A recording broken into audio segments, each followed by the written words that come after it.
మనం నాశనం అవ్వకూడదని ఆయన మన కొరకు ఈ దేహంలో నాశనం అయిపోయాడండి. ఆయన మనం చేసిన పాపాలకి, మనం చేసిన ఘోరాలకి, మనం చేయబోయే ప్రతి పాపానికి ఇరుగుడుగా చనిపోయాడండి. ఆయనే లేకపోతే నేను చెప్తున్నాను, కుర్చీల్లో నువ్వుండవు, నిలబడ్డానికి నేనుండను, లేనిపోయిన మాట్లాడడానికి ఏ మనుష్యుడు ఉండడు. గుర్తుపెట్టుకోండి. దైవ చట్టానికి మనం అందరం పాపులంగా కనబడితే, దైవానికి మనం అందరం విరుద్ధంగా కనబడితే, ప్రతి ఒక్కడు చావవలసిన వాడే అని దైవ చట్టం కోరుతున్నప్పుడు, దైవం నియమించిన నియమాన్ని దైవమే అడ్డుకోవడానికి దైవం ఈ భూమి మీదకి వచ్చి మన కొరకు చచ్చిపోయిందట. మనం చేతులతో చేసిన పాపాలకు ఆయన చేతులకు మేకులు ఎంచుకున్నాడు.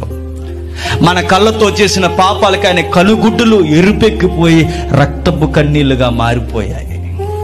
మన దేహంతో చేసిన పాపాలకి ఆయన దేహమంతా కొరడాల చేత కొట్టించుకున్నాడు. ఆయన ఎందుకు అలా చనిపోయాడని అమాయకంగా అడక్కండి. మన లెక్కల చిట్టాకి బదులుగా ఆయన దేహం జల్లుడైపోయింది. గుర్తుపెట్టు.